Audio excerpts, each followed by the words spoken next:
네, 이어서 전문가 두 분과 함께 중동 사태 자세히 짚어보겠습니다. 남성욱 숙명여대 석좌교수, 백승훈 한국외대 중동연구소 전임연구원 나오셨습니다. 안녕하십니까? 안녕하십니까? 안녕하십니까? 네.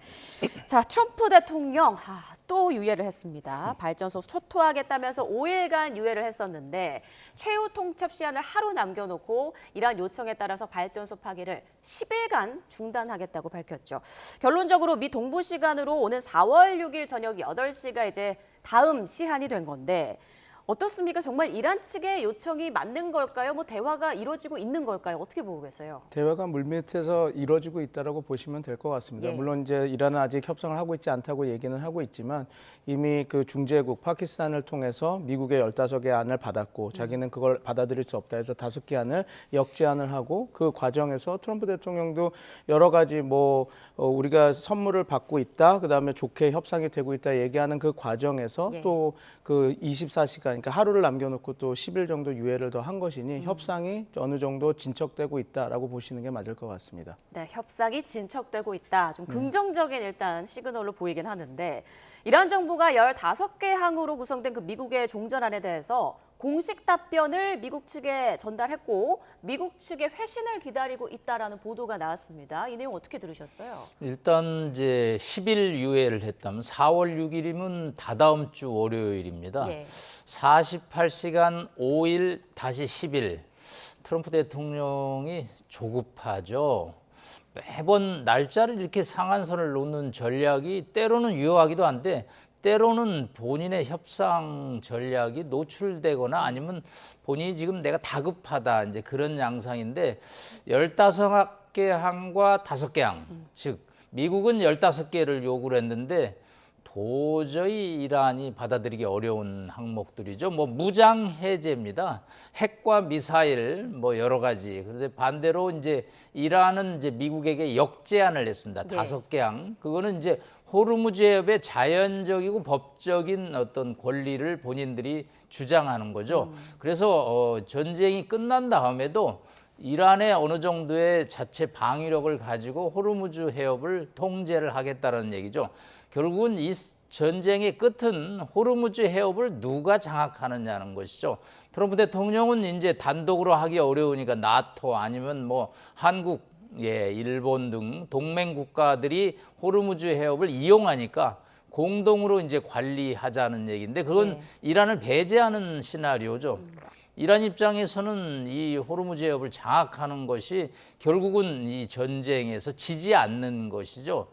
그러니까 이 중동의 이 호르무즈 해협 사태는 지리적인 특성을 미국이 조금 간과했다라는 측면입니다. 예. 제네럴 지오그라피라고 오늘 단어가 나왔는데 지리 장군.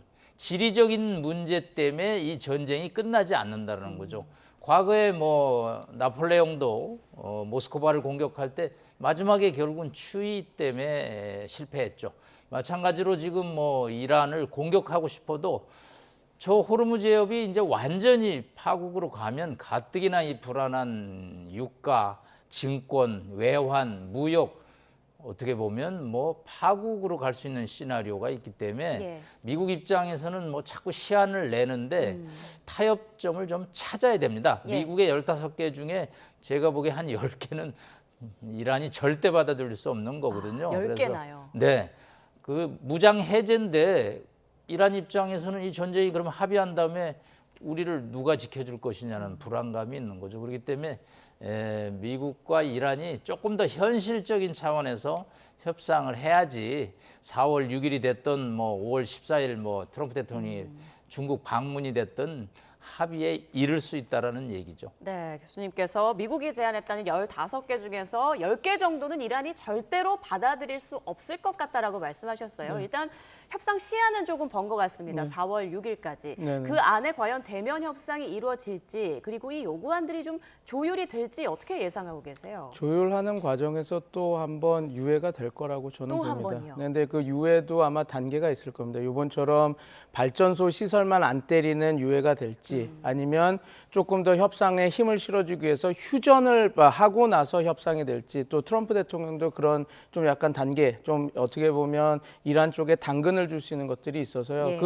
그게 어떻게 진행되는지 보면 아 이제 협상에 더 가까워졌다. 아 아니다 조금 긴장감을 유지하면서 가겠구나 그런 것들을 볼 수 있는데 아마 또 유예가 될 거라고 저는 봅니다. 왜냐하면 그 10일이라고 하는 기간 동안 오늘 남 교수님도 너무 잘 말씀해 주셨지만 이게 지금 서로 상충하는 것이 좀 크거든요. 그 괴리가 좀 큽니다. 그러나 저는 이렇게 생각하는 게 이 15개 안이 1년 전에 미국이 제시했던 안이랑 거의 똑같습니다. 예. 그리고 1차, 2차 그 1년 동안 3차례 제네바에서 협상이 있었거든요. 그 과정에서 뭐 미국 측, 특히 위트코프나 쿠시너는 좀 그렇지 않았다고 얘기는 하지만 영국이나 오만 쪽에서는 상당 부분 그 3차 회의를 통해서 많이 좁혀졌다라고 얘기를 해서 지금 그냥 미국은 또다시 그때 그 안을 1년 전에 안을 그냥 던진 거기 때문에 이 괴리가 엄청 커 보이지만 다시 말씀드리지만 그게 1년 동안 3차 협상을 통해서 많이 줄어졌었던 거는 사실로 보이거든요. 예. 그래서 충분히 어느 정도 접점을 찾을 수 있다 이렇게 보고요.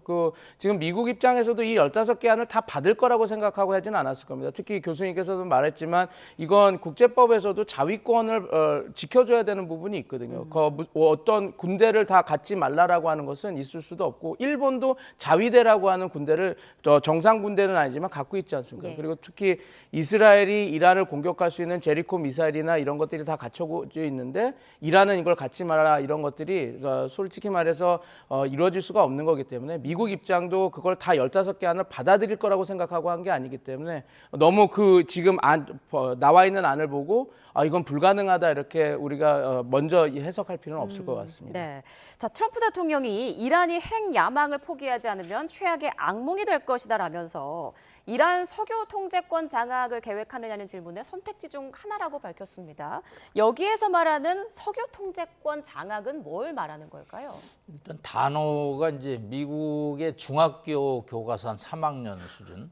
어저께는 백악관 대변인이 무슨 지옥, 헬이라는 단어 써. 오늘 또 악몽이라는 단어를 써서 이거 전쟁을 실전에서 하는 지휘관들은 이런 용어 잘 안 쓰거든요. 네. 이게 정치적인 압박 용어인데 상당히 상호 간의 심리전입니다. 트럼프 대통령 절대 본인이 합의 원하지 않는다고 하죠. 근데 합의를 갈구하는 건 이란이다라는 표현을 쓰고 있습니다. 그렇기 때문에 뭐 여러 가지 악몽이 그럼 뭐냐? 뭐 악몽은 일단 하르그 섬, 이란 석유의 90%가 출발하는 터미널이 있는 정유시설이 있는 지역인데 그거를 그러면 왜 지금까지 공격을 안 하고 있느냐? 그 공격으로 인해서 나타날 전 세계적인 유가 불안 또 이 에너지 전쟁에 관해서 미국이 꼭 유리한 거냐? 사실은 매일 지금 심리전을 피고 트럼프 대통령이 휴전 가까워졌다, 뭐 협상한다 이런 얘기 다 증권시장 개장 직전이나 증권시장 폐장 임박해서 합니다. 예. 그만큼 이제 이 세계 경제 불안이 미국에게도 큰 부담이 되고 있죠. 그래서 이제 뭐 악몽이라는 단어를 썼지만 저는 뭐 악몽이 그거는 현실화되기는 좀 어렵고 우리 백승훈 박사님 얘기한 대로 양측이 이제 15개와 5개를 접점을 찾아가야죠. 지금 뭐 악몽 중에 하나가 가스 화력 발전소 폭파인데 예. 그렇게 되면 이제 이란도 마지막 또 여러 가지 비상 수단을 쓸 겁니다. 그 얘기는 뭐냐면 갖고 있는 여러 가지 또 미사일로 주변 국가들을 또 공격함으로써 사태를 더 악화시키기 일보 직전이 될 겁니다. 그렇기 예. 때문에 뭐 발전소를 지금 때린다 안 때린다 4월 6일까지 그러는데 이렇게 해서 아마 4월 한 달에 옥신각신 하다가 양측의 능력이 거의 소진이 돼야 되지 않냐. 미사일을 뭐 저희가 재고가 중요하다. 어느 정도 자신의 최소 보유량을 빼놓고 사용이 되면 그때 이제 양측이 좀 더 지금 이스라엘이 여전히 지금 뭐 물밑에서 서로 공격을 해대고 있거든요. 예. 그게 이스라엘의 어떤 무기 재고도 또 중요한 변수가 되기 때문에 4월 6일 얘기를 했지만 아마 4월 한 달은 예. 저희가 방송에 자주 출연해야 될 것 같습니다. 자주 보게 될 것 같군요. 네, 두 분 말씀의 공통적인 부분이 일단 4월 6일에 딱 끝나기 쉽지 않을 것 같고 계속 유예를 하면서 4월 한 달간은 계속 이런 상황이 이어질 것 같다라고 말씀해 주셨습니다.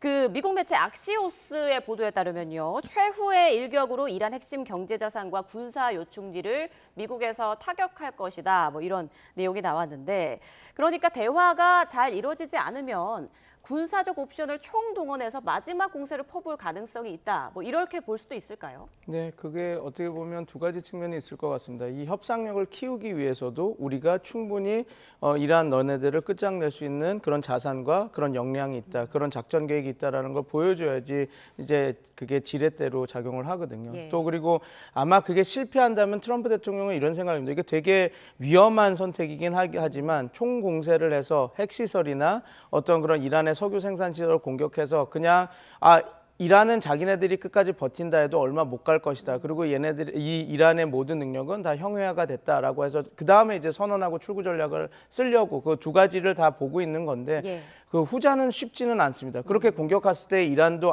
이거는 정말 엔드 게임 끝장이 나는 거구나 했을 때 만약에 그 담수화 시설이라든지 걸프 주변국입니다. 예. 그 걸프 주변국의 그 석유 생산 시설을 때리면 이거는 석유 유가가 그냥 호르무즈에 막혀서 막히는 그 동안 그 수요가 공급이 안 돼서 석유 가격이 올라가는 게 아니라 석유 생산 자체가 생산량이 떨어져서 유가가 올라가는 거면 이건 다 1년, 2년, 3년 안에 끝날 수 있는 문제가 아니거든요. 그래서 예. 트럼프 대통령도 그 이란의 그런 시설들을 공격하는 거 그리고 군사 시설을 공격하는 거, 핵 시설을 공격하는 것도 정말 마지막 테이블에 뭐라 그럴까요? 수단으로 갖고는 있지만 그렇게 되면 감당할 수 없는 트럼프 대통령은 이란에게 그 지옥이 열릴 거다라고 하는데 만약에 그렇게 되면 이란한테만 지옥이 열리는 게 아니라 국제 시장에 지옥이 열릴 겁니다. 예. 그래서 트럼프 대통령도 말은 그렇게 하고 분명 그걸 할 수 있는 능력은 있지만 그 작전을 활용하기에는 쉽지는 않을 것이다. 그래서 지금은 약간 협상 쪽에 더 무게축을 두고 지금 이렇게 유예를 하면서 진행하고 있다라고 보시면 될 것 같습니다. 네, 일단 협상이 잘 이루어지기를 바라고 있습니다만 지금 계속해서 지상전 얘기가 끊이질 않고 있죠. 지금 하르그 섬에 미국의 병력이 총 결집을 하고 있다는 얘기도 나오고 있고 이란에서는 하르그 섬 해안선에 뭐 지뢰를 설치했다, 미사일을 추가로 배치하고 있다 이런 소식도 쑥쑥 전해지고 있습니다. 만약에 미군이 하르그 섬 점령에 실제로 나설 경우 인명 피해도 상당히 클 거 아니겠습니까? 네, 일단 그 조 켄트 지난 국가정보국의 대테러 센터장이죠. 네. 사표냈죠. 이 전쟁 반대한다고. 이분이 무슨 얘기를 했냐면 지상군을 보내는 건 인지를 보내는 것과 같다라는 표현을 썼습니다. 그만큼 위험하다는 거죠. 이란도 이런 뭐 첩보에 대비하고 있습니다. 해안선에 뭐 미사일 기지뿐만 아니라 매복해서 지상군 상륙하는 것을 공격을 하겠죠. 네. 원래 상륙 작전은 상륙하는 사람들의 이 군사력이 방어하는 사람이 군사력이 3배 이상이 돼야 된다는 겁니다. 네. 피해가 안 발생하려면. 그런데 지금 뭐 이 해안선이 또 길어요. 인천 상륙작전처럼 상륙할 지점이 좁다면 이게 또 문제가 달라지는데 이 하르그 섬을 비롯해서 밑에 호르무즈 해협 출구까지 이게 뭐 1000km 이상이 되는 지역인데 여기에 어디를 상륙할지는 물론 비밀이겠지만 군사적인 피해는 상당히 이루어지고 이렇게 되면 트럼프 대통령에 대한 비난 아마 여론이 워싱턴에서 나오기 시작하고요. 사망자가 100단위 이상 나오면 트럼프 대통령은 궁지로 몰릴 수 있습니다. 예. 사실은 이 전쟁을 하는 것도 뭐 11월 중간 선거에 본인이 이란 문제를 해결했다라는 외교적 성과를 자랑하기 위해서 지금 전쟁을 시작했는데 이게 역설적으로 궁지에 몰립니다. 그래서 미국의 역대 선거를 보면 자기가 전쟁을 끝내겠다고 공약 내건 사람들이 당선 확률이 크거든요. 예. 그렇기 때문에 저는 지상군 파견은 병력 82 공수여단 해병대가 이동한 것은 주변의 미군 기지에 아마 포진해서 향후에 종전, 휴전 이후에 호르무즈 해협의 안전을 확보하는 작전에 투입되는 어떤 시그널이 아니겠느냐. 이란이라는 또 땅이 굉장히 큽니다. 네. 이게 산악지대예요. 테헤란은 또 수도 북쪽에 있습니다. 여기를 가서 450km의 핵 고농축 우라늄을 탈취해 온다. 이거는 영화 007 작전에서나 가능한 얘기입니다. 네, 미국의 지상전의 그 감행 가능성은 좀 낮게 보신다라는 그렇습니다. 말씀이셨습니다. 자, 이스라엘은 트럼프 대통령이 이번 주말인 28일에 휴전을 발표할 가능성이 있다라고 보도를 했는데 지금 10일간 일단 또 유예를 발표하지 않았습니까? 그렇다면 휴전 선언 가능성도 좀 늦춰질 수 있는 걸까요? 네, 늦춰진 걸로 보이죠. 예. 그 휴전이라고 하는 건 아까 전에 모두에도 말씀드렸지만 트럼프 대통령이 이란한테 제시할 수 있는 당근책 중 하나입니다. 지금은 유예를 했지만 그 전력 시설만 공격을 안 하지 다른 시설을 공격할 수 있다라는 여지를 남겨둔 거거든요. 네. 근데 이제 만약에 휴전이라는 카드를 꺼내면 전력 시설뿐만 아니라 다른 시설도 이제 공격을 안 한다라고 이렇게 딱 하는 거기 때문에 어떻게 보면 트럼프 대통령이 더 협상에 더 무게를 두고 있다라는 걸 보여줄 수 있는 그 시그널이기 때문에 아마 좀 기다리다가 쓸 겁니다. 어느 정도 협상이 무르익었을 때. 근데 지금 말씀 주신 대로 이스라엘이 얘기했던 주말에 휴전이 될 거라고 하는 것은 조금 미뤄질 가능성이 높다. 그렇게 보시는 게 맞을 것 같습니다. 네, 이란 측에서는 본격 협상에 나설 경우 미국의 협상 대상자를 암살하지는 않을까 의심을 했었는데 조금 전에 나온 내용을 보면 미국 측에서 이란 고위급 2명을 암살 명단에서 일시적으로 제외했다라고 하더라고요. 2명은 누굴까요? 네, 일단은 협상에 나오는 국회의장 갈리파프하고 아라그치 이란 외무장관이죠. 예. 아마 만난다면 파키스탄의 이슬라마바드에서 접촉이 이루어지는데 이란 입장에서는 하도 암살 공격을 당하니까 여기 현장 가다가 아니면 또 현장 마치고 나오다가 또 이스라엘의 공격을 받는 것이라는 우려가 있겠죠. 그런데 이걸 이제 공개적으로 암살 명단에서 제외를 했다라고는 뭐 일종의 심리적인 압박일 수도 있고 또 향후에 협상이 안 되면 타겟이 된다. 이제 그런 또 미국의 이제 심리전이긴 한데 이란이 요구하는 5개 항목 1번이 암살 중단입니다, 사실은. 그런데 이스라엘이 이제 지도자들을 이렇게 공격하는 건 뭐 자신들의 전략상 필요하지만 그것이 또 휴전으로 가는 첩경은 아니다라는 거죠. 신정체제이기 때문에 순교의 서사가 이루어지면서 또 다른 인물이 가고 뭐 이란의 젊은 층들을 자꾸 징집해서 군대로 끌어오는 또 하나의 요인이 되기 때문에 뭐 이런 것이 협상에 너무 전면에 내세우는 것은 바람직스럽지는 않다고 봅니다. 네, 지금 이란이 들고 있는 핵심 협상 카드 중에 하나가 바로 호르무즈 통행권인데 수에즈 운하와 비슷한 방식으로 호르무즈 통행료를 받겠다. 뭐 30억 원 상당을 얘기하고 있다고 하더라고요. 불가능합니다. 근데 이게 어찌됐건 이란 입장에서는 이게 유일한 협상력이니까 이걸 계속 이렇게까지 그 항행에 관한 것들을 올려놔야지 미국과 협상하는 과정에서 자기네들이 반대급부로 받을 수 있는 것들이 많거든요. 이게 국제해협이고 그다음에 자유통항, 그다음에 통과통항이라는 것을 그러니까 지켜줘야 됩니다. 그건 뭐냐면 그 국제해협이기 때문에 아무리 자기 영해가 조금 걸쳐 있다 하더라도 이 통과하는 선박을 자유스럽게 그냥 통과하게 내버려둬야 되는데 이거를 이란은 무사통항으로 조금 바꾸고 싶어하는 겁니다. 뭐냐면 우리의 안보에 위협이 될 수 있으니 안보 위협이 없는 것들을 보내주겠다. 그러니까 어떻게 통제를 좀 하겠다라는 거거든요. 거기에 더 나가서 우리가 거기에 대한 돈을 통행료를 받겠다라고 하는 것인데 물론 이제 이란이 그 자유통항 관련해서 인준을 하지 않은 국가이긴 하지만 국제법에서 이건 위반이기 때문에 이란 당국도 저도 아까 전에 말씀드린 것처럼 이게 고스란히 받아질 거라고 생각하는 건 아니고 이걸 올려놔야지 향후 배상금이나 이런 거 얘기를 할 때 우리가 이걸 포기했으니 우린 이 정도 이상은 줘야지 뭔가를 한다 이런 어떤 협상의 카드로서 지렛대로서 갖고 있으려고 이렇게 올린다라고 보시면 될 것 같습니다. 왜냐하면 이 통행료를 높이고 받는 순간 이란은 세계 모든 국가들에게 적이 되는 것이거든요.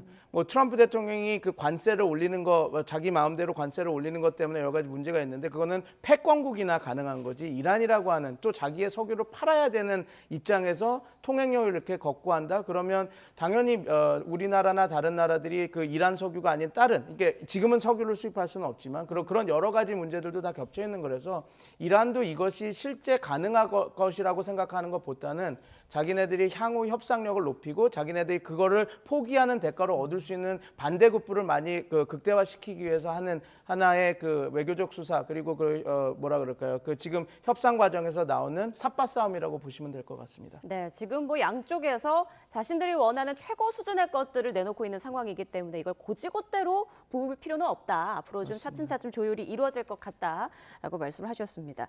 자, 이런 가운데 이스라엘이 호르무즈 봉쇄를 실전 지휘했던 이슬람 혁명수비대 해군 사령관을 또 제거한 것으로 알려졌습니다. 이 부분이 이번 전쟁 상황에서 어떤 하나의 변수가 될 가능성도 있습니까? 글쎄요, 뭐 변수보다는 그냥 하나의 암살 제거를 계속적으로 이스라엘이 시도하고 있다. 예. 왜냐하면 이제 이스라엘은 이런 걸 통해서 심리적인 이제 어떤 강압을 하는 건데 그래서 이제 이란이 5개항의 일본의 암살 중단이거든요. 뭐 이런 것으로 전쟁이 휴전으로 이르지는 않을 겁니다. 이런 암살이 계속되면 이란 입장에서는 다른 카드로 홍해에 있고 있는 아델만부 해협을 차단하는 그런 또 지금 엄포를 놓고 있습니다. 물론 이란이 물리적으로 이 홍해 입구인 아델만 해협을 통제하기는 쉽지는 않지만 그래도 이게 심리적으로 그러면 호르무즈가 막히면 이거 홍해가 막히면 스웨즈 운하가 막히는데 이게 원유 통과량의 12%를 차지하는데 이거 더 큰 문제가 나오지 않을까. 물론 이스라엘은 과거 이제 유대인 탄압 그런 공포 때문에 눈에는 눈, 이에는 이 그런 이제 강경한 입장을 하는 건 좋은데 해군 사령관 하나가 제거됐다고 그래서 내일 모레 이란이 손을 들고 일종의 항복에 비슷한 휴전협정에 이르지는 않을 거로 봅니다. 네, 마지막으로 두 분 모두의 좀 마지막 전망을 들어보고 싶은데 일단 트럼프 대통령의 또다시 10일 유예라는 하나의 또 변수가 생겼습니다. 앞으로 우리는 무엇에 가장 집중을 해야 하는지 어느 부분을 가장 좀 관심을 갖고 보고 계신지 궁금하네요. 이제 이 과정에서 우리 정부에게 미국이 요청하는 것들이 있을 겁니다. 근데 예. 그 요청을 하는 거에 있어서 우리가 좀 전략적으로 좀 이제 다가가야 되겠죠. 그러니까 뭐 지금은 되게 안정적으로 잘 운영했다는 거 외교부에 높은 그 점수를 주고 싶은데 저는 뭐 요번에 가능할지는 모르겠지만 이런 생각이 듭니다. 우리가 그 먼저 이니셔티브를 가져서 이 협상에서 어떤 중재자 역할을 하거나 왜냐하면 특히 우리나라는 북한 문제도 같이 있는 상황이라서 이런 카드를 같이 이용하면서 이란과 미국의 중재국 역할을 할 수 있는 것들이 있거든요. 예. 그래서 지금 상황에서는 뭐 잘하고 이제 안정적으로 운영이 되지만 조금 요번 사태를 계기로 우리가 할 수 있는 것들을 해서 이런 경우가 또 중동에서 벌어진다면 우리가 지도권을 갖고 할 수 있는 것들은 뭔지를 조금 그 정리해둘 필요가 있다라는 생각이 듭니다. 네, 남 교수님께서는 어떻습니까? 네, 어제 이란 쿠제치 대사가 이제 처음으로 기자회견을 했습니다. 아마 이란 외무성이 지시를 했겠죠. 네. 네, 한국에 관해서 이중적인 표현을 썼습니다. 비적대 국가이긴 맞다. 그렇지만 미국과 협력해서 사업하는 그런 유조선 통과는 안 된다는 얘기죠. 네. 그러니까 이란하고 소통을 강화해야 될 필요성이 좀 더 절실해졌고요. 26척의 유조선을 빠져나오는 협상을 물밑에서 좀 진행을 해야 될 것으로 보이고요. 마지막으로 국내적으로는 기름값 아까 2,000원 뉴스가 나왔는데 예. 이거 상당 부분 지속되기 때문에 국민들의 에너지 절약 저도 이제 지하철만 타고 다니는데 좀 더 차를 좀 운행을 절제하고 에너지 소비에 국민들이 좀 참여를 해야 될 것으로 보입니다. 네, 알겠습니다. 두 분 말씀은 여기까지 듣겠습니다. 남성욱 숙명여대 석좌교수, 백승훈 한국외대 중동연구소 전임연구원과 함께했습니다. 고맙습니다. 감사합니다.